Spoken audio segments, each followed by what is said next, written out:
Welcome to Science and Technology Briefing. The content of the briefing includes tax trades for Harvard donors. Supreme Court wades into 2024 politics with abortion, January 6 cases. Tesla critics say the autopilot recall fixes don't go far enough. Predatory lending schemes are exploding across Asia. Everything you need to know about WA's proposed new environmental approval laws. Tax trades for Harvard donors. Bloomberg. Large charitable endowments face a problem when donors donate stock instead of cash, as it disrupts their investment portfolios. These endowments have a plan for their portfolio, which includes diversification across different asset classes.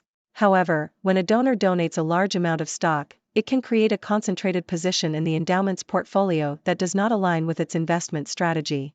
In such cases, the endowment may sell the stock and invest the proceeds in line with its target portfolio.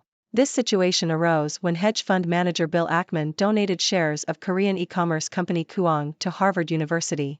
Harvard sold the shares without informing Ackman, who was upset that the university did not give him the option to buy them. He argued that keeping the shares would have been a better investment decision, as the stock price increased substantially after the donation. This issue highlights the challenge that charitable endowments face when receiving large donations of stock. While the endowments have a target portfolio that they are aiming to achieve, they often have to deal with large concentrated positions in random stocks that do not align with their investment strategy. The endowments must decide whether to sell these stocks and reallocate the funds or keep the stocks and potentially miss out on future gains. Supreme Court wades into 2024 politics with abortion, January 6 cases. Bloomberg. The U.S. Supreme Court has agreed to hear two cases that will have significant implications for the 2024 presidential election.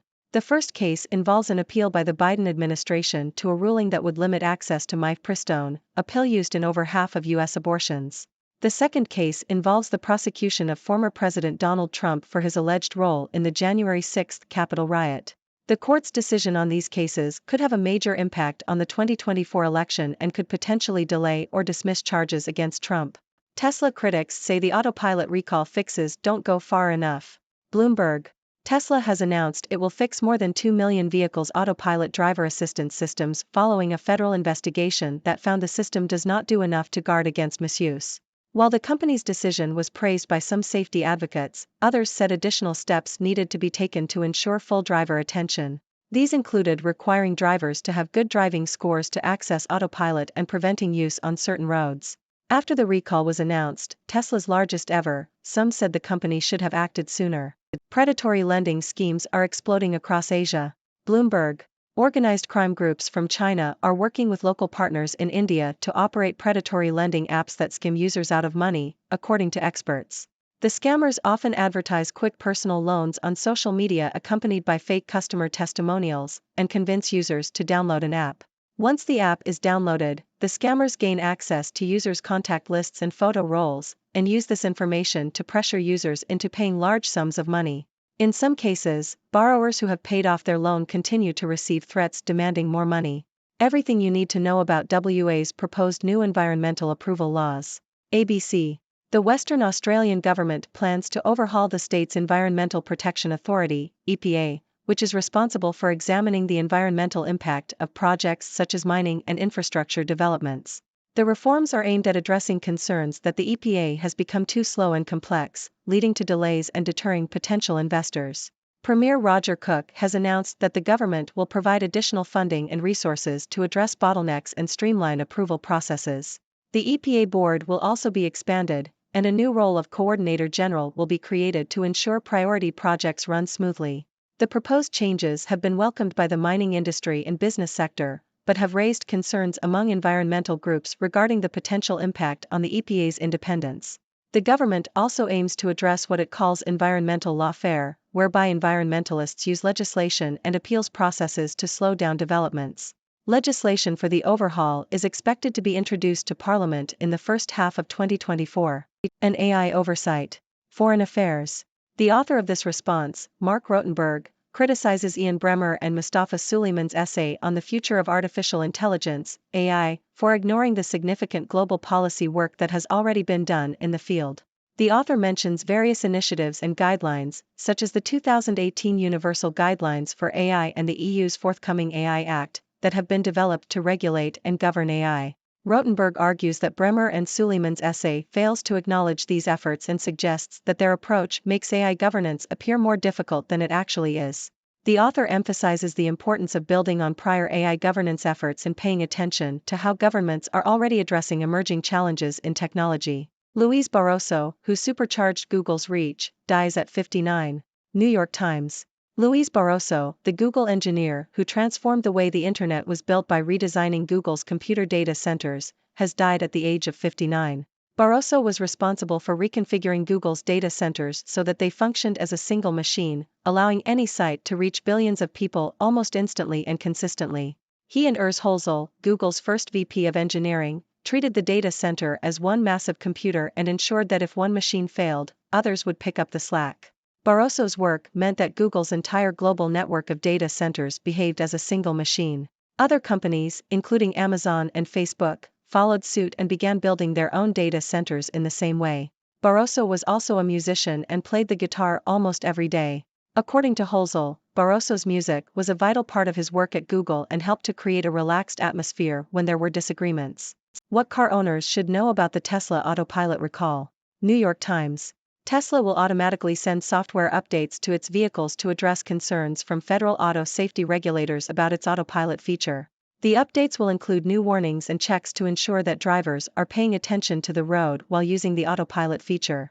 The updates will be sent over cellular networks, eliminating the need for customers to bring their vehicles into a service center. Tesla pioneered the use of wireless updates, which are now used by many other automakers. Wow, what a diverse range of news stories we have today. From tax trades for Harvard donors to the U.S. Supreme Court's involvement in abortion and January 6 cases, and even predatory lending schemes in Asia. It's certainly been an eventful day in the news. Let's start with the tax trades for Harvard donors. It seems that large charitable endowments face a dilemma when donors donate stock instead of cash. This disrupts their investment portfolios and can create a concentrated position that doesn't align with their investment strategy. Harvard University found itself in this situation when hedge fund manager Bill Ackman donated shares of a Korean e-commerce company. Harvard sold the shares without giving Ackman the option to buy them, which upset him. This highlights the challenge that charitable endowments face when receiving large stock donations. They have to decide whether to sell the stocks and reallocate the funds or keep them and potentially miss out on future gains. It's a tough call to make. Moving on to the U.S. Supreme Court's involvement in abortion and January 6 cases. These cases could have significant implications for the 2024 presidential election. The court's decision on limiting access to mifepristone, a pill used in abortions, and the prosecution of former President Trump for his alleged role in the Capitol riot could shape the political landscape leading up to the election. It will be interesting to see how these cases unfold and what impact they have on the upcoming election. Now, let's talk about Tesla's autopilot recall. Tesla has announced that it will fix more than 2 million vehicles' autopilot systems following a federal investigation. While the company's decision was praised by some safety advocates, others argue that additional steps need to be taken to ensure full driver attention, such as requiring good driving scores to access autopilot and preventing its use on certain roads. It's a reminder that technology is constantly evolving, and companies need to adapt and improve their products to ensure safety. Next, we have the alarming news about predatory lending schemes in Asia. Organized crime groups from China are teaming up with local partners in India to operate predatory lending apps that skim users out of money. These scammers use social media to advertise quick personal loans and convince users to download their apps. Once downloaded, the scammers gain access to users' personal information and use it to pressure them into paying large sums of money. It's a reminder to always be cautious when dealing with unfamiliar apps and to protect your personal information. Shifting gears, let's talk about the proposed environmental approval laws in Western Australia. The government plans to overhaul the Environmental Protection Authority to address concerns of delays and to streamline approval processes. While these changes have been welcomed by the mining industry and business sector, environmental groups have raised concerns about the potential impact on the EPA's independence. It's a delicate balancing act between economic development and environmental protection, and it will be interesting to see how these proposed changes play out. Lastly, we have an article discussing AI oversight. The author criticizes a previous essay for ignoring the significant global policy work that has already been done in the field of AI governance. The author emphasizes the importance of building on prior efforts and paying attention to how governments are already addressing emerging challenges in technology. It's a reminder that AI governance is an ongoing process that requires collaboration and continuous improvement.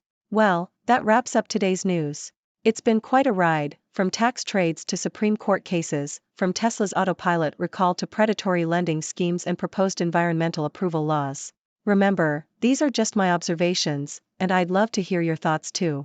What do you make of these news stories? Do you have any insights or questions? Let's keep the discussion going. Thank you for tuning in. The content above showcases the latest briefing reports and analytical synopses, thoughtfully curated by the 6Do team. These insights stem from a wide array of reputable media outlets, think tanks, government sources, and specialized experts worldwide. We encourage you to explore these sources for a comprehensive perspective. Keep in mind that while the content may not always align with the official standpoint of 6Do Brief, it's not meant to be taken as absolute directives for decision-making. Comprising seasoned media professionals, learned scholars, and accomplished scientists, the 6Do team embodies a trailblazing, fully independent media entity.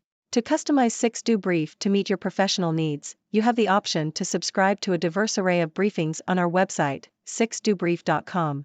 Regardless of your location, you can conveniently receive 6Do Brief via email.